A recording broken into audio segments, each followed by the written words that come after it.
안녕하세요. 핑크팬더 이재범입니다. 오늘 한국부자연구 10년 부자의 변화를 보다 KB금융에서 발표한 거 여러분들과 함께 보도록 하겠습니다. 2008년 글로벌 금융위기 이후 한국 경제 저성장, 저물가, 저금리 하락, 뉴노멀 현상 심화 중이라. 근데 사실 저 뉴노멀이라는 표현이요. 사실은 이게 새로운 건 아닙니다. 100년 전에도 노멀이라는 단어를 썼더라고요. 대공황 이후에도 노멀이라는 표현을 했고요. 그러니까 보니까 사실은 저 단어에 너무 집착하실 필요는 없을 듯합니다. 그래서 보시면 저금리 시대가 나와 있다는 거 보시면 경제 성장률, 실질 GDP, 밀감 소비율, 기준금리를 보면 전부 다 2에서 3% 사이에서 왔다 갔다 하고 있다는 것을 우리가 알 수 있습니다. 그나마 0% 이하까지 떨어지지 않았다는 게 그나마 괜찮다? 뭐라고 볼 수도 있겠죠. 인구 증가율을 본다 하더라도요. 경제활동 인구를 보시면 2010년대 이때 정점을 그 이후로 계속해서 하락을 하고 있습니다. 그나마 2035년을 바닥으로 다시 또 상승을 하니까 오히려 그렇겠지만 2035년부터 또 기회가 올 수 있다라고 볼 수도 있겠죠. 왜냐면 어쨌든 인구가 다시 늘어나니까요. 그로 인해서 또 필요한 모델이 여러 가지 것들이 생길 수 있으니까요. 그렇게도 볼 수 있겠습니다. 지난 10년간 주식시장을 보면 그래프를 보면 이렇습니다. 그 숲이 개수딱 둘 다 사실은 주가 지수만 놓고 본다면 흔히 얘기를 해서 이런 것들 박스권이라고 하죠. 박스권을 벗어나지 못하고 있다. 그러니까 거의 지난 10년간 박스권에서만 머물고 있습니다. 그래서 이번에 다시 저 박스권을 벗어나서 3천까지 가야 되지 않느냐, 갈 수 있지 않느냐 이런 얘기들이 계속하고는 있는데 어찌 될지는 모르겠습니다. 그래서 실제로 보면 미국과 중국을 보면 미국은 이렇게 계속 지속적으로 상승을 했죠. 이러다 보니까 모든 사람들이 역시 미국이다, 미국을 투자해야 된다, 다른 나라는 다 듣보잡이다 이런 얘기까지 하는 얘기가 나올 수밖에 없다라고 할 수 있을 듯 합니다. 그런데 글로벌 주택시장에 비해서 한국 주택시장은 좀 더 완만하게 성장. 이런 얘기를 할 때마다 거짓말 이런 얘기를 하는데 아니라니까요. 보시면 세계 실질 주택 가격 지수, 한국 주택 매매 가격 지수를 보면 세계 실질 주택 가격 지수 100에서 보시면 150을 넘어서 올랐는데요. 한국은 50에서 100으로 2배 정도, 얘는 2배 이상 상승을 했습니다. 그러니까 결과적으로는 전 세계에 비해서는 한국의 주택 가격이 그렇게 상대적으로 많이 오른 건 아니다. 그러니까 안 올랐다는 뜻이 아닙니다. 전 세계 글로벌 스탠다드 기준으로 그렇다는 거죠. 매매 상승 증가율 본다 하더라도 2000년 후반부터 2010년대까지 본다고 보면 상승과 하락 왔다 갔다 했지만 보시면 전체적으로 요때 요 당시 마이너스 1% 이렇게 내려간 게 몇 번 안 됩니다. 그 외에는 전부 다 플러스였습니다. 그러니까 결과는 주택을 이야기하면 보유하고 있는 게 좀 더 손해보다 이익이 된다는 것을 알 수가 있겠죠. 그런데 한국 부자들은 지난 10년간을 보면 증여재산 가액이 점점점 늘어나고 있습니다. 그러니까 이것은 한마디로 말해서 현재 부동산 시장이 그렇다기보다는요, 전체적으로 부자들이 많이 늘어났잖아요. 그렇다 해서 또 금액도 늘어났고요. 그러니까 거기에 따라서 좀 증여를 하려고 노력하는 게 맞다는 거죠. 그래서 한국 상속재산 가액도 당연히 가면 갈수록 늘어날 수밖에 없다는 거, 이거 너무 당연하죠. 그렇게 저는 기본적으로 봅니다. 그래서 세계 고자산가의 비중은, 그러니까 숫자는 1.8배, 보유 총자산은 1.7배 증가했다는 거. 결과적으로는 이렇게 고액 자산가들이 늘어나는 건 한국만의 일이 아니라 전 세계적으로. 그래서 늘 많은 전문가들이 하는 것처럼 소득보다는 자산의 이런 상승 속도가 더 크다. 그래서 결국에는 소득만으로는 자산 상승 증식을 하는 게 쉽지 않다. 이렇게 볼 수 있다는 겁니다. 실제로도 사실 그렇고요. 그래서 그런 것들을 우리가 볼 필요 있겠습니다. 그런데 2014년 현금성 자산에서 2020년엔 주식으로 많이 포트폴리오를 그러니까 세계적으로 그렇다는 거죠. 세계적으로 이제 금융 같은 거를 보면은 예전에 비해서는 주식의 비중이 이때 보면 26.1%에서요. 2020년에는 30%로 비중이 많이 늘어났습니다. 그러니까 그만큼 주식시장이 계속해서 좋다 보니 사람들이 부자들도 자신의 돈을 저런 식으로 많이 편입을 했다. 이렇게 볼 수 있겠습니다. 아시아 태평양 지역 총자산 포트폴리오를 본다 하더라도 전체적으로 골고루 좀 있기는 하죠. 네, 골고루 있기는 한다래도요. 2019년, 2013년을 보면은 2013년에 2019년 이렇게 보면 전체로 주식 비중이 좀 줄었지만 현금 및 현금성 자산이 꽤 많이 늘어났다는 것을 최근 들어선 오히려 그 아시아 쪽 사람들은 좀 변동성이 그동안 좀 많다 보니까 이렇게 된 게 아닌가라는 개인적인 생각도 합니다. 그런데 특히나 이 부를 주도하는 것은 결국은 IT 산업이라고 할 수 있겠습니다. 금융도 있죠. 여기서 말하는데 금융은 우리들이 흔히 얘기하는 은행이 아니라 자산 운용사, 주식에 투자해서 많은 수익을 내는 그런 곳들이 결국 사람들의 돈이 모이면서 그 펀드를 운영하는 그런 자산 운용사 수장들이 돈을 많이 벌었다, 이렇게 볼 수 있겠습니다. 그다음에 글로벌 산업별 현황 보면 총합에서 시장가치 1조 달러 이상 산업이 오일, 대형그룹, 통신 서비스, 종합그룹, 전기, 투자 서비스 이렇게 되었는데요. 2019년에는 보시면 1조 달러 이상이 대형그룹, 컴퓨터 서비스, 인터넷 카탈로그 뭐 이런 식으로 예전에 비해서는 확실히 많이 변모했다. 그러니까 예전에는 이쪽에서는 보면은 뭐 대형 그룹은 저 밑에 있었는데 이제 가장 높은 게 돼 있고, 여기에는 없었던 컴퓨터 서비스가 등장을 했고, 소프트웨어 프로그래밍도 그렇고, 그러니까 그만큼 현대에 들어서 큰 돈을 벌려고 하는 사람은 결국엔 IT 쪽 종사를 하거나 IT와 관련된 창업을 했을 때 가장 큰, 실제로 지금도 보면은 미국 같은 경우도 나스닥에 있는 그런 그 IT 관련 기업들의 주가가 엄청나게, 시가총액이 엄청나게 늘어나면서 많은 사람들이 주식 투자를 하고 있죠. 네, 그런 걸 본다 하더라도 확실히 그 트렌드는 그렇게 변했다.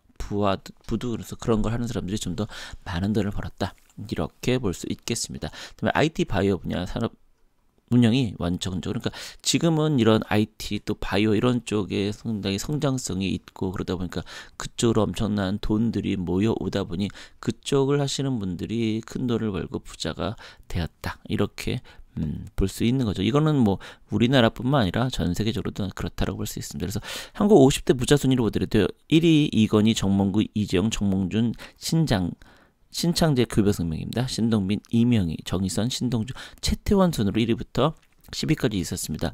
이건희가 7.3 네, 조였고요. 그다음에 2020년 여전히 이건희, 이건희 대단한 분이시죠. 얼마 전에 돌아가셨지만.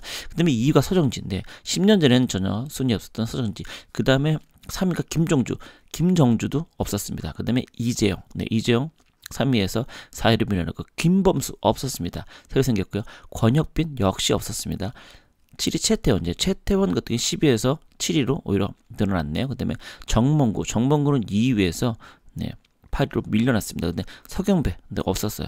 김택진 역시 없었습니다. 그러니까 결국에는 큰 부자 순위에서 이런 식으로 보시면 10위 내에 올라가셨던 분들이 결국엔 IT 바이오 쪽, 특히나 이제 IT가 거의 대부분 그러니까 이재용 같은 경우도 이제 반도체, 핸드폰이라고 보니까 IT라고 할 수 있는 거죠. 그러니까 그쪽에 있으신 분들이 확실히 자산이 많이 늘어났다는, 그 결과적으로는 주식 투자를 해도 그렇고요. 뭘 해도 내가 어떤 일을 하더라도 그쪽 관련된 일을 해야 흔히 말하면 콩고물 떡고물 해도 떨어지지 않나, 이렇게 설명을 드릴 수 있을 듯합니다. 근데 2010년대를 아우르는 사회문화적 트렌드 키워드, 스마트폰, 공유경제, 인공지능, K컬처 이렇게 되어 있습니다. 그래서 보시면 뉴노멀, 아이패드 주식, 앵그리버드 2010년, 11년 서바이벌, 힐링 2012년 힐링, 아직도 사실은 힐링인데요. 강남스타일 2012년 되게 오래됐네요. 얼마 안 된 것 같은데. 그다음에 먹방, 유튜브 2015년 가서 수저, 개그맨, 쿡방, 알파고 2016년, 2017년 카카오뱅크, 욜로 2018년 소확행, 가심비, BTS 빌보드 앨범 1위, 2019년은 뉴트로, 폼이죠. 착한 습이. 그러니까 결국에는 시간이 가면 갈수록 나에게 좀 더 집중하는 문화로 가고 있는 게 아닌가. 결국엔 나에게로 가는 것들이 결국 IT 발전과 더불어서 더 굳이 만나지 않더라도 할 수 물론 여전히 그 대면의 가치는 유효합니다만 그런 식으로 현재 변하고 있다라고 볼 수 있겠습니다. 그래서 10년간 모바일 생활로 결국엔 97% 사람들이 스마트폰과 개인 휴대폰을 하고 있다. 그래서 2011년에 비해서 2019년이 보시면 89점에서 96점, 거의 이 정도면 포화 상태다라고 할 수 있는 거죠. 그러다 보니까 이런 스마트폰 폰을 판매하는 회사들, 통신사들이 끊임없이 어떤 기술을 발전시킨 그 예전만큼 뭐 색다른 걸로 다가갈 수가 없다 보니 결국에는 다른 걸로 하려고 하는데 그게 쉽지는 않는 상이라고 할 수 있고요. 근데 SSE 용료를 본다 그러면 2011년에 16.8%에서 2019년에는 둘 중에 한 명을 알고 있다. 그러니까 그렇겠지만 아주 어린 애들, 그리고 노인분들 이런 분들을 빼놓고 다 한다. 이렇게 볼 수도 있겠죠. 그리고 또 보시면 2011년에서 19년을 본다라고 하면은 네, 여기 싸이월드도 있네요. 네, 2011년 싸이월드가 절대적인데 지금은 싸이월드로 아예 사라져 버렸고요. 가장 많은 비중을 차지하는 건 예, 페이스북. 그다음에 싸이월드 아니죠. 카카오 스토리죠. 네. 그다음에 네이버 밴드, 인스타그램 이런 식으로 특히 2019년에는 그 전에는 없었던 인스타그램이 새롭게 네, 등장을 했다는 것을 많이 알 수가 있을 듯합니다. 그래서 특히 인스타그램은 광고나 이런 것도 사실 많이 나오고 네, 그렇죠. 워낙 그 적절하게 작은 걸로 모든 것들을 다 간단하게 담을 수 있다 보니까 젊은 층이 특히 선호하는 듯합니다. 부자들이 2010년 16만 원에서 2019년 35만으로 2.2배 증가했다라고 볼 수 있겠습니다. 근데 경제 구면은 같은 기간 1323조 원에서 1919조 원으로 45% 성장을 했다라고 하네요. 그러니까 결과는 이런 식으로 증가한 만큼 다른 것도 됐다라고 할 수 있겠습니다. 그래서 부자 수 증가를 본다 하더라도 매년 대략 한 8%에서 10% 사이 정도 증가 평균했다라고 볼 수 있고, 네, 부자 수도 점점점 2배가 늘어났다. 그러니까 여기에 들어가지 못하더라도 비슷한 물약이라도 우리는 가도록 노력해야 될 것 같습니다. 자산 규모도 이렇게 네, 많이 늘어나 거의 2배 네, 자산 규모 늘어났다. 이런 것을 볼 수가 있겠습니다. 금융자산은 1158에서 2153으로 역시 마찬가지이고요. 가계 전체 금융자산 대비 부자의 금융자산 비율, 네, 가계 전체에 비해서는 오히려 더 늘어났다. 그러니까 부자들이 갖고 있는 돈들이 전체 금융에서 더 비중이 늘어났다. 그렇게 될 수 있겠습니다. 그래서 부자 50% 이상이 부동산으로 현재 세팅이 돼 있다라고 할 수 있겠습니다. 특히 우리나라는 특히 그런 것들이 좀 더 심하다라고 할 수 있죠. 그래서 옛날에는 한때 이제 부동산이 안 좋을 때는 그 비중이 낮았는데 부동산 가격이 다시 상승하면서 비중이 확 올라갔다.